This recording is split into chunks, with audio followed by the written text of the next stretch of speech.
everybody, how's it going? I am Louis, the Average Guy 1983. Thank you very much for joining me on this video. Today I'm here at Voromotors in Panorama City to give you guys a close-up look of the Emove Cruiser V2, as well as doing a test ride and give you guys an overall first impressions of this Emove Cruiser V2. So let's go ahead and come up closer and take a good look at it.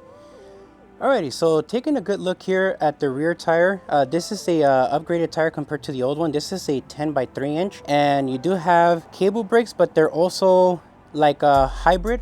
They're basically semi-hydraulic and cable. So this is a good improvement over the original Cruiser, and it does have disc brakes on here. So we'll try to take a good look at this from the other wheel in the front, and then we'll go from there. What I wanted to show you guys here is just a close-up of how everything is put together, including the wiring for the motor, which is right here on the side here that you can see. Very well put together, and it does have dual suspension for the rear and a nice fender in the back area. Alrighty, so here's now the front wheel, so you guys can see how everything looks. You can get a much better look from this in the front, so you guys can see how much thicker the rotor is. This is a really good thick rotor, and you can see here if I push against it, it's not even budging, so it's a very good high quality rotor. This is going to ensure that you have really good stopping power on this Cruiser V2. You can see here in the front too, there is also dual suspension on both sides. It looks very easy to replace as well if anything ever goes wrong. Okay, so the very first big difference you're going to notice is the fact that this part of the body has been really well reinforced. So this way, this doesn't ever snap on you if you ever take it off of the sidewalk, like jump it. I don't recommend you jump the scooters, but you know, a lot of people like to do that. But you can rest assured that this is a well-made frame and that nothing should happen to this at all. It's very thick, very heavy duty. You might be able to hear me knocking on it. You can definitely hear how dead quiet it sounds to let you know that it is actually very well reinforced and thick metal. Alright, so as we go up, you can see the rest of the neck. You can see the Emove Cruiser V2 logo there. Right here we have the headlight. It does have 4 LEDs, which obviously means that you'll be able to get a brighter headlight for the nighttime for riding. You can adjust this up and down. It has a tilt function, and you can just basically loosen up the screw a little bit, adjust it, and then tighten it back up, so this way it does not get loose. And if you go over like any rough terrain, it's not going to start tilting downwards and lose your good visibility at nighttime. So you can see here we have the brakes as well as the cabling managed very nicely. A lot of the cable is actually internally into the inside of the stem, and it's coming down from the stem over to the neck of the body. So it's really nice to see that. Alrighty guys, so here's the first brake handle. This is the right side, and you can see here I'm pressing down pretty hard, and there's a really good gap between the grip and the brake handle, which lets you know that it's very well put together when it comes to the adjustment of the brake lever. So it definitely feels nice. They're also larger, so my hand fits really nicely over it. You can see here. So I'm going to show you guys the other side. Alrighty guys, so now we're on the opposite side. We're on the left side, and this is actually the rear brake, and you can see again when I press on this, it has like a really good tension on it. I know you guys can't obviously feel that because this is being recorded on video, but you can definitely see that I'm pressing quite hard against it to make sure that it has a good grip on it, and it definitely does. And there's plenty of space between the handlebar grip and the brake lever as you press down. Alrighty ladies and gentlemen, so from right here you can actually see the button layout is very similar to that of the Roadrunner Pro, and it has your headlight button, your turn signals for the rear area, and your horn button at the top. I'll go ahead and give you guys a closer look of that as well.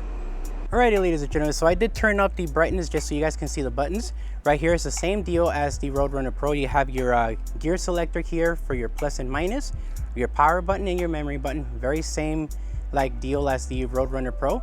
Alrighty ladies and gentlemen, so this right here is the thumb throttle. It can be repositioned with the screw at the top. You can just loosen it up and reposition it however you like. This way you don't feel any thumb fatigue on your finger or anything like that as you're riding. There's some good tension, but it's not to the point where like you have to really press down hard, so it feels very comfortable to the finger. Alrighty my friends, so this is what the display looks like, so you guys can take a really good look. It really does look nice, man. I'm looking at this and it looks almost like an OLED display. It's not an OLED display, is it? That you know of? Probably not, huh? No, either way, it looks really nice, man. The way you see it right here on the camera, it's exactly how it looks in person, so it looks very premium. As you guys can see, it has a really nice layout. You have your icon here for your single motor. There will be a kit in the future for having dual motors on this exact model. So if you're looking for a dual motor scooter, this will be a great time to get this one. So later on you can get yourself the kit and upgrade your scooter to dual motors and be able to like go on things like group rides and keep up with everybody that you're riding with in case you're going out in a group. So you can see from the button layout here, we're currently on speed 1, but if you push the plus button, you can go to speed 2, push it again, go to speed 3. That's as high as it goes, but we're going to be testing out the speeds as well to see how it goes on that. So one thing I almost forgot to show you guys is how the horn sounds like when you push the button. So I'm going to go ahead and zoom out real quick. This way you guys can hear how the horn sounds when I press it, which sounds like this, which is actually quite loud. It's not something that sounds weak. It has a really good volume output. It may not be motorcycle grade type horn, but the fact that it sounds this loud is quite nice. So I'm gonna go ahead and show you guys what the headlight looks like on as well as the brake light and the turn signals for the rear, because I do feel that that's important, especially if you ride it out in the street, in the bike lane, or be it with traffic. So let me go ahead and take you guys to that now before we go for this test ride. All right, my friends, so I know that it's daytime, but I'm gonna give you guys a demonstration of what the headlight looks like when it's on. This way you guys know what to expect from the Emove Cruiser V2. So you guys can see it's quite bright. It's not dark at all. I actually had to like dim down the brightness to make sure that you can actually see how the LEDs look like. But it looks very nice. It's actually very bright. And again, this is fully adjustable with the tilt. You just have to loosen the screw this on the side and you can adjust it, tighten it back up so it doesn't move whatsoever. So let me go ahead and show you guys the rear tail light right now that the headlight is on. Show you guys what it looks like when you press on the brake and also the turn signals in the rear. Alrighty, ladies and gentlemen, so right here you can see that we have the brake light on and it's nice and solid. It's actually quite bright, a lot brighter than it looks on the screen, but I'm gonna go ahead and push on the brake handle so you can see how bright it gets. So right here you can see how much brighter it is. I'm gonna let go of it again and press on it again. There you go. And now the turn signals. I'm gonna start with the left. Press on the brake and check it out. It actually has the brake plus your turn signal, which is really nice. To the right side. And again, pushing the brake, and you can see that there's a big difference on the lighting output as well. And it has hazard lights as well, which I think is super cool. Right now you can see that the light is off, so this is just like in case you're running in the daytime and not at night. And this is what the brake light looks like. There you go. Okay, turn signals. Apply the brake, and you still get your turn signal, which I really like that a lot. Same thing with the opposite side. Brake applied. Let go of the brake. There you go. Now, it doesn't have front turn signals, but I'm pretty sure that if you get creative, you can actually add some front turn signals to it that you can possibly wire to the scooter. As you guys know, on my channel, I focus a lot on modifying. So if I pick up this Emove Cruiser V2, I'm definitely going to be adding some front turn signals to the front of the handlebar area. And once I do get it, I'll definitely show you guys how that works, including the upgraded motor for dual motor purpose. So now that I showed you guys that, let's go ahead and gear up and we can take it out for a spin and then give you guys my overall look on the Emove Cruiser V2, and then we'll go from there. Alrighty, ladies and gentlemen, so we're now here geared up, ready to go. You guys can see I have my gloves on and everything, as well as my safety gear here. So we're gonna go ahead and take off, and we're gonna start off on speed 1 so you guys can see how fast it goes on speed 1, speed 2, and then speed 3, and get an overall feel for it. So let's go ahead and go.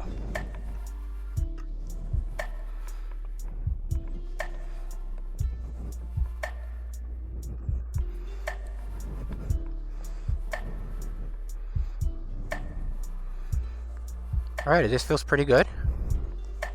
Let's go to the back here. It is pretty chill. It seems like it's going about 7 miles. Let's see how fast it actually goes though. So we're gonna give it some time to pick up its speed. I would consider this a relax mode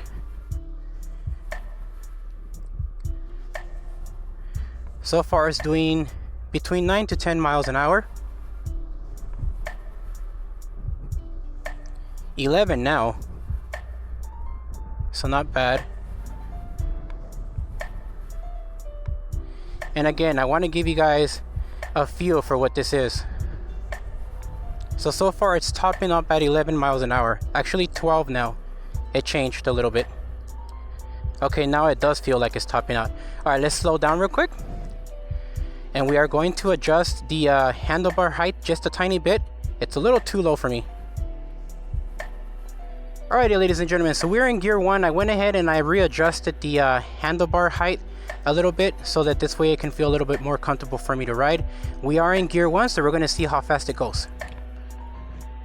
So what we're going to do here is we're going to wait until it reaches its max speed and it caps out, so you guys get an accurate reading on what this does, and then also follow what the GPS says.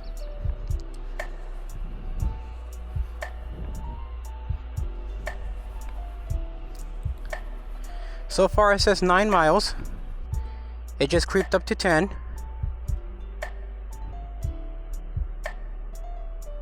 11.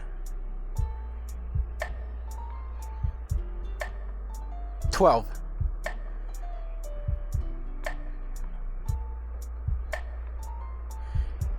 13.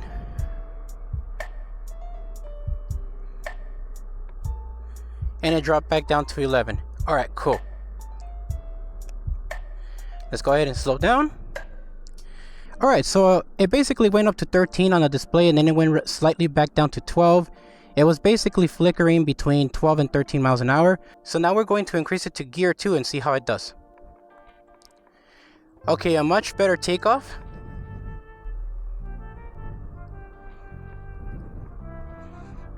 Okay, so far this speed is what I would consider a cruise. So far it's doing 15. Now it says 16 on the display. 17.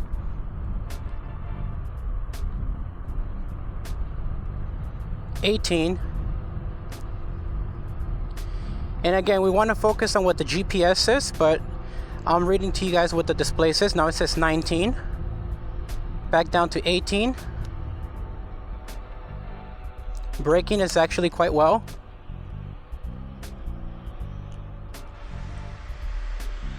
So it seems to have peaked out at 19 miles an hour with me on it. And keep in mind, guys, that if you are a lighter rider, obviously it's going to go a little bit faster for you. It also depends too on where you have your air pressure on your tires as well. So that's something to definitely keep an eye on. So we're going out at it again. Yeah, it definitely peaked at 19 miles an hour.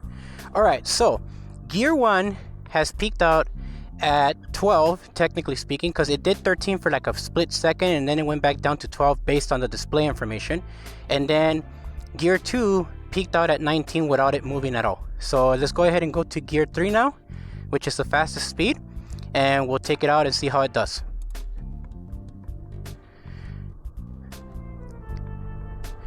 Alright, so with gear 3, you can definitely feel the difference in speed. And I'm not even going to kid you guys here. It definitely feels a bit more torquier than my Segway GT1. That's a single 1500 watt nominal motor. So this isn't bad for 1000 watts. Feels quite nice. I think for this one we're going to have to take it out to the straight and see how fast it goes, because since it's going a lot faster, I have to keep slowing down to make my turns. So let's take this out to the straight and get a really good reading on it. Alrighty, so I'm at the end of the street right now, and we are in gear 3. We're about to see how this does and how fast it goes with me on it. Again, I'm a 292 pound rider with gear on. So again, I want to let you guys know that the speed is also going to depend on the rider's weight, as well as the battery life that you currently have on the scooter, and also your tire pressure. So just keep that in mind when you're riding or when you're looking at this. So all I can do is give you guys my point of view based on how I'm feeling this scooter right now. So let's go ahead and take off.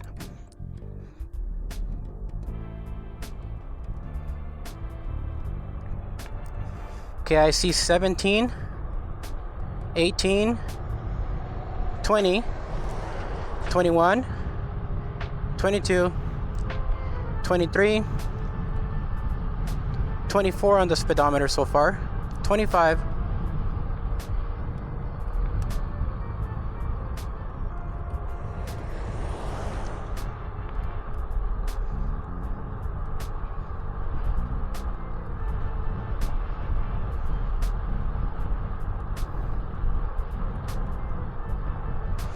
okay, it seems to be going up to 26 on the speedometer information. 27. And it does say that I have 25% battery life, so keep that in mind, 25% battery life. If I had more battery life on this, then it would definitely have a much faster speed. So I'm definitely looking forward to seeing a dual motor version of this, because it'll definitely take off faster, it'll do hill climbing a lot better, and it will be better for a heavier rider like myself having dual motors. So let's go ahead and start making our way back to Voromotors, and I'll wrap up this video.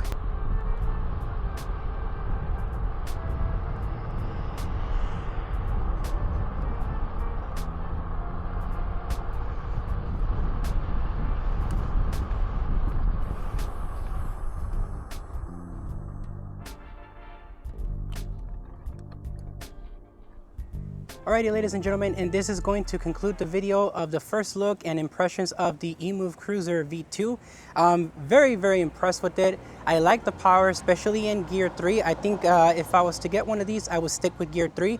I'm definitely looking forward to the dual motor kit, so that this way I can be able to get faster speeds. If not faster speeds, a much faster takeoff. This is very much comparable to my Segway GT1, which costs about the same price, but this is way lighter and easier to store as well, and easier to carry along for group rides. So I'm definitely looking forward to picking one of these up later on. And if you guys have any questions at all about the Emove Cruiser V2, please feel free to comment down below and I'll answer your questions. If you're interested in purchasing an Emove Cruiser V2, please consider getting it at voromotors.com and use my discount code TAG1983, 50 off, to get $50 off on this Emove Cruiser V2. All right, guys, up until the next video, see you guys soon. Bye.